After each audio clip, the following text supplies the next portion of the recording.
mga guro, mga batang estudyante at iba pang katutubong lumad ang hinarang ng mga otoridad sa isang checkpoint sa Talaingod, Davao del Norte kagabi.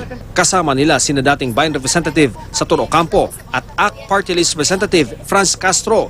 Hinanapan sila ng mga otoridad ng mga dokumento gaya ng parental consent para malaman kung may permiso ng mga magulang ang pagbiyahe nila sa mga minor de edad, pero wala raw silang maipakita. Ma'am, bakit mo umaga marami hindi kayo nag-coordinate sa PNP, ma'am?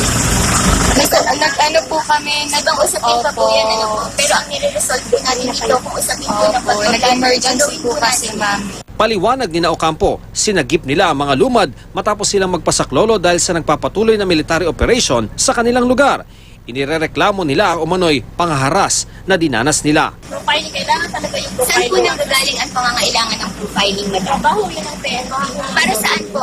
Kasi mga minor ngayon, nasan yung mga magulang nila? Kaya po, ano namang masama po ang mag-file? Giit naman ng mga pulis, inimbitahan nila sa police station ang grupo para tanungin kung taga saan ang mga bata at saan dadalhin ang mga ito.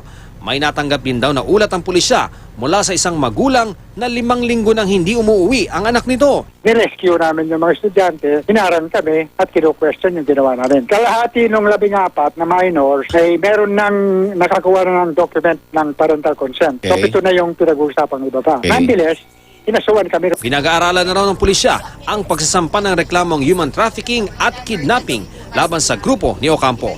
Ian Cruz, GMA News. Na-inquest na ngayong gabi ang grupo ni Ocampo sa 2 kasong kinakaharap nila.